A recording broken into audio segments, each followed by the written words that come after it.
Alors, dans cet article, Mélanie Ouimet, je cite, nous dit: le terme déficit d'attention porte grandement à confusion. Tout d'abord, ce terme laisse sous-entendre que la personne est incapable de se concentrer du tout ou seulement sur une très courte période. Pourtant, lorsqu'on s'attarde au fonctionnement interne d'une personne ayant un TDAH, l'attention n'est pas manquante, au contraire, ni troublée dans sa modulation.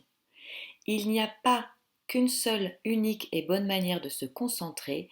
Tom Hartman a fait une comparaison intéressante pour illustrer l'attention distinctive des personnes ayant un TDAH. Leur attention fonctionne comme un radar à balayage, comparativement aux personnes neurotypiques qui ont une attention comparable à un projecteur.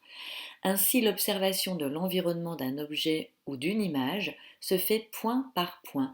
Ils ont pleinement conscience de leur environnement en entier. On parle d'une attention multifocalisée, tandis que l'attention d'un neurotypique se concentre sur un seul point à la fois. Voilà, ça c'est juste le début de l'article, je vous invite naturellement à le lire en entier. Et je voulais apporter un éclairage sur cet article parce que je partage d'une certaine manière ce que nous livre Mélanie Ouimet dans cet article, mais j'y mettrai, euh, comment dire, ouais, j'y apporterai mon éclairage pour que vous ayez une vision un petit peu différente également. Parce que depuis que je suis micronutritionniste et que je prends en charge des personnes atteintes de TDAH avec la micronutrition, eh bien, je fais une analyse de leur système nerveux. C'est-à-dire que je vais faire doser dans des laboratoires de haute technologie leurs neurotransmetteurs, les métabolites, c'est-à-dire les déchets, on va dire d'une certaine manière, de ces neurotransmetteurs une fois qu'ils sont utilisés. Et ça nous donne une vision très juste, une sorte de cartographie du fonctionnement de leur cerveau. Et on retrouve chez les personnes TDAH souvent un déficit de dopamine et de noradrénaline, qui sont les neurotransmetteurs du passage à l'action et du maintien de la concentration, de l'effort sur le moyen terme et le long terme. Donc c'est là où j'apporte un bémol, c'est-à-dire que si ces neurotransmetteurs sont déséquilibrés, souvent déficitaires, alors ils peuvent être excédentaires en excès, mais les symptômes sont sensiblement les mêmes. Mais en tout cas, si ces neurotransmetteurs sont déséquilibrés, il me semble qu'on peut parler de déficit d'attention, de problématiques, de troubles dans ce cas-là. Et c'est là où effectivement, même si je n'aime pas ce nom, ce trouble, enfin le trouble du déficit de l'attention, même si je n'aime pas ce nom, je dois reconnaître qu'au vu des analyses des personnes que j'accompagne, il me semble qu'on peut parler de déficit et de troubles d'attention, puisque les neurotransmetteurs euh, comment dire, impliqués dans l'attention et le maintien de l'attention sont touchés par le trouble du déficit de l'attention. En revanche, là où je rejoins complètement Mélanie Ouimet, mais où j'y mets un bémol, c'est qu'effectivement, on peut noter chez les personnes TDAH des difficultés à se concentrer, sauf s'ils sont passionnés par le sujet, auquel cas ils multifocalisent, effectivement.